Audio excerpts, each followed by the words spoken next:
Minister of Foreign Affairs and International Trade,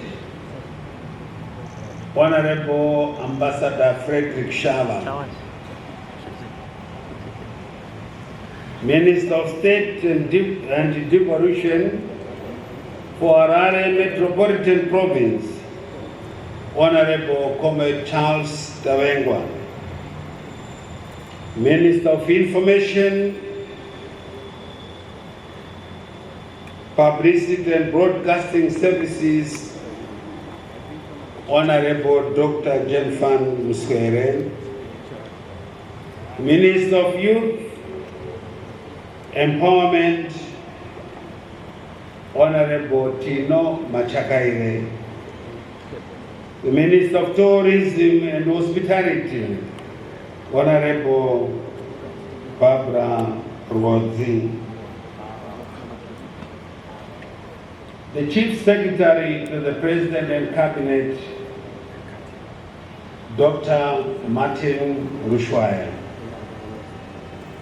Chairman of the Public Service Commission, Dr. Vincent Ungwe, as represented by Dr.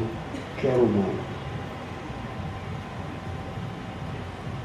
Members of the Diplomatic Corps, members of the Provincial Job Harare Province, veterans of our liberation struggle, ex-detainees, restrictees, and war collaborators, senior government officials, representatives of political parties, if they are in here, captains of industry, students, churches, civil society organizations, ladies and gentlemen, comrades and friends, good morning to you all.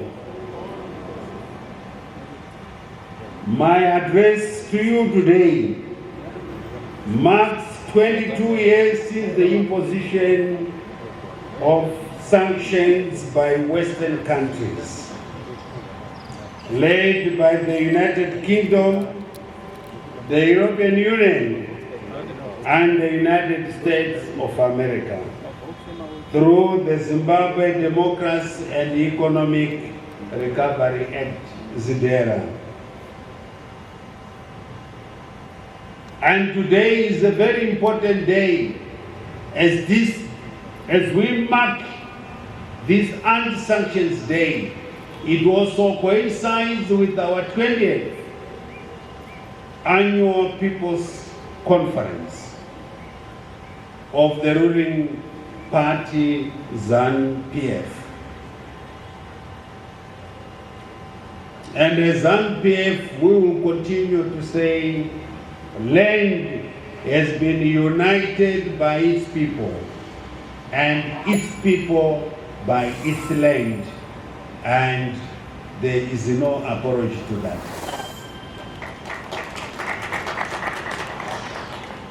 Over the years, most of the sanctions imposed by the European Union, the United Kingdom, and most of its allies have been removed or greatly reduced. The United States of America, ZIDERA, however, remains in place as an albatross around Zimbabwe. The sanctions include financial restrictions and illegal economic measures that alienate Zimbabwe from global supply chains and the global financial system, as well as bar capital inflows, mainly from the West. Since 2001, we estimate that Zimbabwe has lost or missed over 150 billion United States dollars through frozen assets, trade embargoes, export and investment restrictions, from potential bilateral donor support, development loans, IMF and World Bank balance of payments, support, and commercial loans. This has forced our gross domestic product to contract drastically in the 2 decades that followed the imposition of these heinous and illegal sanctions.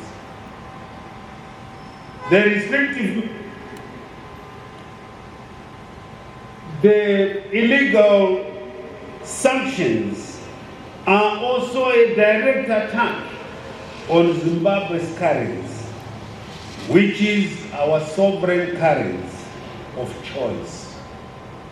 Hence, our motherland, Zimbabwe, remains subdued by the United States dollar. The United Nations is a multilateral organization that is better positioned to provide legitimacy and credence on issues of international relations. In 2021, the United Nations appointed Ms. Alena Dohan as a special rapporteur on the coercive unilateral sanctions on Zimbabwe. She found out that, and I quote, over the last 20 years, sanctions and various forms of over-compliance with sanctions have had a subtle ripple effect on the economy of Zimbabwe. Further, they have negatively impacted on the enjoyment of fundamental human rights, including access to food, health, safe drinking water, and sanitation, education, and employment, unquote. The United Nations rapporteur also observed that the situation limits Zimbabwe's ability to guarantee the functioning of public institutions, delivery of service, and maintenance of essential infrastructure. To this end, this undermines the right to development of the Zimbabwean people and impedes the achievement of sustainable development goals. The sanctions, which have been repeatedly extended, do not correspond to the requirements of Article 4 of the International Covenant on Civil and Political Rights. The sanctions on Zimbabwe are thus illegal, unfair, and a violation of our sovereignty and right to self-determination. The United Kingdom claims that it imposed sanctions to discourage the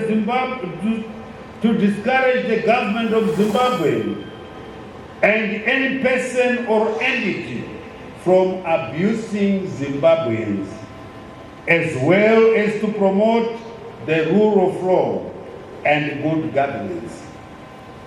Meanwhile, the United States claims it imposed and maintains sanctions on Zimbabwe as a favor to provide for a transition to democracy and to promote economic recovery. What kind of nonsense is that? Zimbabwe has a sovereign right to elect its own leaders and to govern itself without external interference. nyika inovakwa nekutongwa nevene vayo. Ilizwe lakiwa libuswe navanikazi valo. A country is built and ruled by its own people, not foreigners, but by its own people. This is our land. Despite having a huge population in the United Kingdom, Zimbabwe does not seek to interfere with the politics and the electoral processes of the United Kingdom or the United States of America. They do their own elections, we don't interfere with them.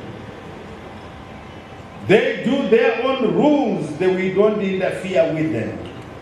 And so Zimbabwe do their own election and we do our own laws, and nobody should interfere with us.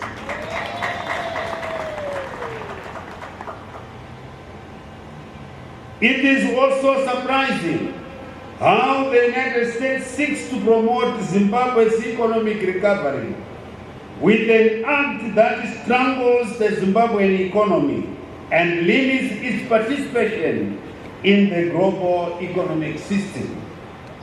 Despite the sanctions that have weakened our institutions and degraded our infrastructure, Zimbabwe has religiously held free and fair general elections every 5 years. The sanctions which seek to induce a change of government in Zimbabwe are in essence creating an unfair electoral playing field by supporting, favoring, and capacitating regime change agents against the will of Zimbabweans, but they will not succeed. The West is using democracy, human rights, and economic recovery packaged as responsibility to protect, as a cover to punish Zimbabwe for reclaiming land from colonial landlords and redistributing it to the landless majority. Zimbabwe refused to be part of Pax Britannica, and the empire, so-called empire in brackets, responded with vengeance. To these countries, the Zimbabwean experiment of reclaiming land forcibly taken away from the indigenous people should not be allowed to succeed at all costs, lest the rest of disempowered societies in the world will follow suit. We took our land. Those who want their land to be ruled by other people is their choice. But in Zimbabwe, we took our land back. Zimbabwe demands no more than equal status with the rest of the countries in the world which are enjoying full rights of self-determination as enshrined in the 1945 United Nations Charter. Our foreign policy is underpinned by the mantra, "We are an enemy of none and friend to all," in which we seek win-win friendly collaborations with all countries in the world. Whilst the first 2 decades of the illegal sanctions wreaked havoc on us and devastated our economy, whose highlight was the economic collapse of 2008, Zimbabwe is learning to survive under the siege and scourge of these illegal and heinous sanctions. We have come to realize that economic growth does not come from handouts, but from using the resources endowed to us by the Almighty God. Despite the illegal sanctions, Zimbabwe in the past 5 years realized the growth that has seen our gross domestic product surge from around 20 billion United States dollars in 2018 to over 40 billion United States dollars this year. Our growth potential, however, is far greater than what we are managing now, all because of the degrading effect of the heinous sanctions.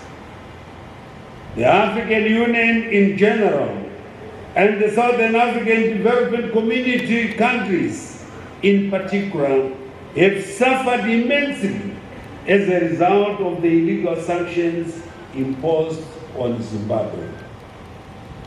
The African Union and Southern African Development Community, however, have stood firm with Zimbabwe and have routinely condemned the sanctions, calling for their unconditional removal in the international forum.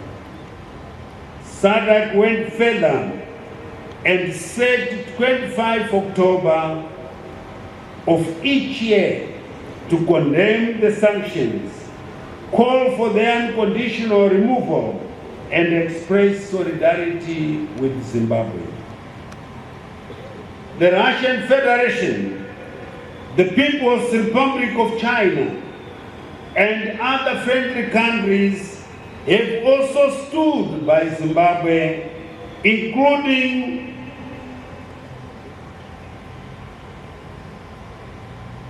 helping us fight the effects of the heinous sanctions and blocking a resolution that sought to legitimize the sanctions in the United Nations Security Council. May I take this opportunity to thank all the continental and regional blocs, as well as the countries, organizations, and individuals that have stood firm with Zimbabwe on the sanctions issue.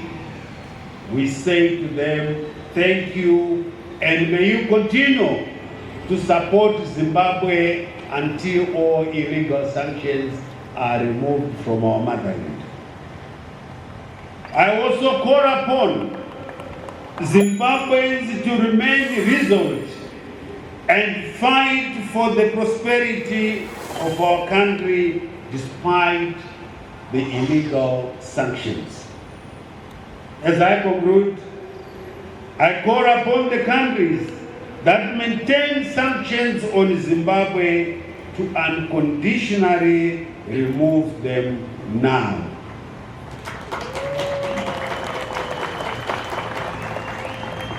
May God bless you.